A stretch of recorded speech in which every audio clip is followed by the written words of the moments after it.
বাড়ির ছোট ছেলে হয় সবাই ভাবতো ও তো এখনো ছোট, ওর কোনো চিন্তা নেই। কিন্তু কেউ জানতো না সবচেয়ে বেশি কাঁদতো সেই ছোট ছেলেটাই। ছোটবেলায় বাবা কাজে গেলে সে দরজায় দাঁড়িয়ে অপেক্ষা করত। মা বলতেন, বাবা তোর আব্বু সন্ধ্যায় আসবে। সন্ধ্যা হলেই দৌড়ে গিয়ে বাবার ব্যাগটা নিয়ে বলতো, আব্বু আজ আমার জন্য কি খেয়ে এনেছ? বাবা হেসে মাথায় হাত বুলিয়ে দিতেন। সময় বদলে গেল। একদিন বাবা পৃথিবী ছেড়ে চলে গেলেন।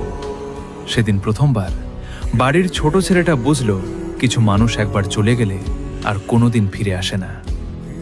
এরপর বড় ভাই প্রবাসে চলে গেল, বোনের বিয়ে হয়ে গেল। একসময় যে বাড়িতে হাসির শব্দ ছিল সেই বাড়িটা নীরব হয়ে গেল। মা বারান্দায় বসে থাকতেন আর ছোট ছেলে চুপচাপ মায়ের পাশে বসে থাকত।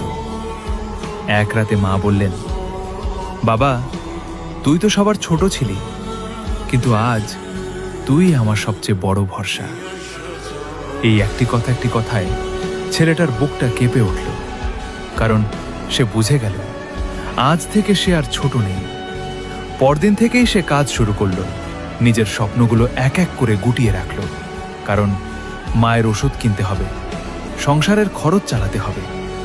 বড় ভাই দূরে, বাবা নেই। এখন এই বাড়ির আলো জ্বালিয়ে রাখার দায়িত্ব তার।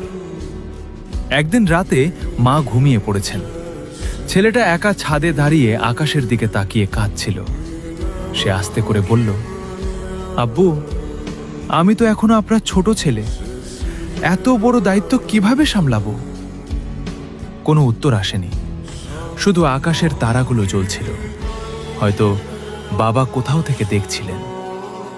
আজ মানুষ তাকে বলে, তুই অনেক শক্ত ছেলে, কিন্তু কেউ জানে না বাড়ির ছোট ছেলের চোখের পানিগুলো সবচেয়ে বেশি লুকিয়ে থাকে।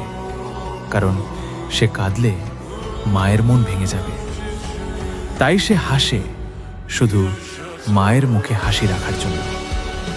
হে আল্লাহ, যেসব ছোট ছেলে অল্প বয়সে পরিবারের দায়িত্ব কাঁধে তুলে নিয়েছে তাদের শক্তি দিন, হালাল রিজিক দিন এবং তাদের মা বাবাকে সুস্থ রাখুন। আমিন।